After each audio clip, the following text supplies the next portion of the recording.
Hello friends, आपका स्वागत है हमारे इस यूट्यूब चैनल पे। हम इस वीडियो में जानने वाले हैं एफिडेविट की उपयोगिता। मतलब कि आपका जैसे ग्रुप डी का डॉक्यूमेंट वेरिफिकेशन हो रहा है तो कुछ कैंडिडेट को डायरेक्ट सलाह दे दिया जाता है कि आप एफिडेविट करवा लो। तो एफिडेविट किस संदर्भ में आपको करवाना पड़ता है और क्यों आवश्यक है, इस वीडियो में जानने का प्रयास करेंगे। ये वीडियो काफ़ी लाभदायक हो सकता है उन सभी कैंडिडेट के लिए जिनके डॉक्यूमेंट में कोई गड़बड़ी हो। मैं पहले स्पष्ट बता दूं कि एफिडेविट जो लगता है इसको कहते हैं हम शपथ पत्र कहते हैं, और ये जो कुछ भी होता है तो ये आपके डॉक्यूमेंट वेरिफिकेशन प्रक्रिया से संबंधित होता है कि यानी कि अगर आपके कागज़ में कहीं कोई त्रुटि है, चाहे वो मानवीय त्रुटि हो या मशीनी त्रुटि हो, इसके संबंध में आपके गवाह के रूप में ये काम करता है एफिडेविट कि आप सही हो। और एक कमेंट जो चल रहा था कि किसी के जैसे कि अगर आपका उंगली कटा हुआ है, पहले नहीं था अब उंगली कट गया है, तो क्या एफिडेविट दे सकते हैं? तो दोस्त ऐसा नहीं होता है। एफिडेविट का जो प्रक्रिया है वो आपके कागजी मामलों से है, आपके फिजिकल फिटनेस से कोई लेना देना नहीं है एफिडेविट का।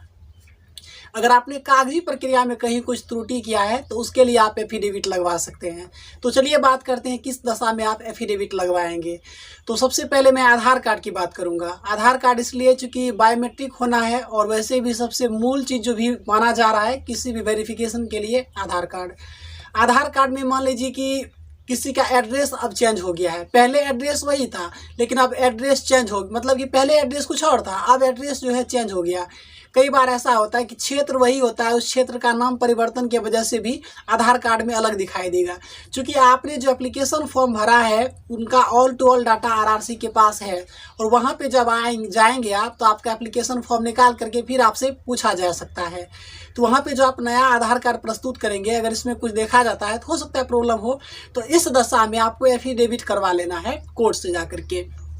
एफिडेविट में यही चर्चा आप कीजिएगा कि जो पहले का डाटा था, जो आप हमें आप कमेंट के द्वारा बताते हैं, बस यही चीज़ आप वकील को बता देंगे तो वो कर देंगे। एफिडेविट बनवा लीजिएगा कि हम जिस क्षेत्र में थे वही क्षेत्र है, या नाम में कुछ इस प्रकार था अब कुछ इस प्रकार हो गया है, लेकिन आप वही कैंडिडेट हो जो थे। तो इस प्रकार आप आधार कार्ड में भी करवा सकते हैं। हाँ, और जैसे कि हमने आपको कल एक वीडियो पोस्ट करके दिखाया था, वो सेंट्रल मुंबई का जहाँ पे डॉक्यूमेंट वेरिफिकेशन हो रहा है, तो वहाँ के जो कुछ ऑफिसर थे उन्होंने इंस्ट्रक्शन दिए कि किस प्रकार की प्रक्रिया में आपको एफिडेविट ले जाना है। जैसे उन्होंने बहुत ही सुंदर नमूना दिया था कि दीपक कुमार के नाम से, अगर किसी का नाम दीपक है, DEEPAK भी होता है, DIPAK भी होता है। अगर आपके डॉक्यूमेंट में DEE वाला हो या DI वाला हो, लेकिन आप फॉर्म भरते वक्त उसका स्पेलिंग मिस्टेक हो गया, DEE के जगह DI हो गया, मान लीजिए अगर ऐसा हो जाता है, इस कंडीशन में आपका नाम वही है, बस जो उसका स्पेलिंग मिस्टेक हो गया है, इस दशा में आपको एफिडेविट लगाना ही होगा, तब जो है दिक्कत नहीं होगी। अगर किसी का नाम ही चेंज हो गया आधार में तो स्पष्ट बता रखा है कि ऐसी जब परिस्थिति बन पड़े तो फिर उनकी उम्मीदवारिता को रद्द की जा सकती है। तो ऐसा नहीं हो तो याद रखेंगे कि आपने जो कुछ किया है बस उसी अकॉर्डिंग आपको जाना है। नाम में कोई त्रुटि है, आधार कार्ड से रिलेटेड कोई भी प्रॉब्लम है, तो आप क्या करेंगे कि आप जाकर के कोर्ट से एफिडेविट बनवा लेंगे। क्योंकि आप एग्जाम दिए हैं तो बायोमेट्रिक हुआ ही है, आपका ऑल टू ऑल डाटा उनके पास चला गया है, और जब आप प्रस्तुत करेंगे तो ज़्यादा दिक्कत नहीं आएगी। अब सेकेंड बात करते हैं कि सर्टिफिकेट, मतलब कि चाहे मैट्रिकुलेशन हो, इंटरमीडिएट हो या आपने ग्रेजुएशन किया हो, इनके सर्टिफिकेट में कोई परिवर्तन, आपने फॉर्म भरते वक्त आपसे ऑल डाटा ले लिया गया है।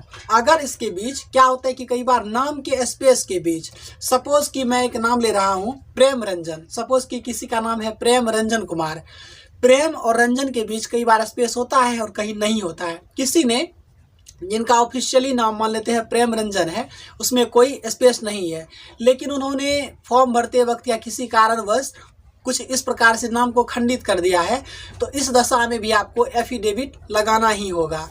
और तीसरा बात करें जो सबसे कॉमन चलता है और काफ़ी कैंडिडेट के मन में डर है, वो क्या है, CBT 1, यानी कि आपने जो एग्ज़ाम दिया था उसका एडमिट कार्ड का लोअर पार्ट, फिर आपने जो PET दिया है, फिजिकल इफिशियंसी टेस्ट, जब आप क्वालिफाई करके आए हैं तो उसका भी लोअर पार्ट होता है। इसमें अगर कोई त्रुटि, जैसे कि अगर आपका खो गया है मान लेते हैं, हालांकि PET का तो नहीं खोना चाहिए, लेकिन CBT चूँकि लंबा दिन हो गया है, हो सकता है किसी का खो गया हो, तो इस कंडीशन में आपको एफिडेविट लगाना पड़ेगा कि हमारे पास कुछ ऐसा था लेकिन अभी जो हमारे पास नहीं है या खो गया है। कोई ऐसा कारण आप दर्शा सकते हैं जिसके वजह से वो खो गया हो या आपके पास नहीं है, तो आपको एफिडेविट लगाना है। आपको घबराने की कोई आवश्यकता नहीं है। और हाँ, एक चीज़ और, जो आपने फॉर्म भरा था, जो आपका एप्लीकेशन फॉर्म आपको प्रिंट करके दे दिया गया, कई आरआरसी में वो मांगा जा रहा है और कईयों में नहीं भी मांगा जा रहा है। जहाँ पे मांगा जा रहा है तो वहाँ के कैंडिडेट के साथ कुछ प्रॉब्लम आ गया है कि वो कहाँ से पता करे अगर उनका खो गया है या नहीं मिल रहा है। तो इस दशा में भी आप एफिडेविट आपको लगाना पड़ेगा वहाँ पे। अगर मांग रहा है आरआरसी एप्लीकेशन फॉर्म ले करके आइए, तब आप एफिडेविट बनवा के जाइए, अन्यथा पैसा खर्च करने की आवश्यकता नहीं है। हालांकि मांगा नहीं जा रहा है बहुत जगह, लेकिन आरआरसी मुंबई में ऐसा मांगा जा रहा है, तो वहाँ के जो कैंडिडेट हैं वो एप्लीकेशन फॉर्म अगर नहीं मिल रहा है तो एफिडेविट करवा लेंगे। एंड लास्ट बात करें कि कई बार फादर्स नेम में कुछ त्रुटि रह जाता है या कुछ जैसे कि हिंदी में सेम है इंग्लिश में चेंज हो जाता है। इस प्रकार की परिस्थिति में यानी कि कागजी प्रक्रिया से संबंधित कोई भी अगर त्रुटि रहता है तो आपको एफिडेविट में दोनों चीज दर्शाना है।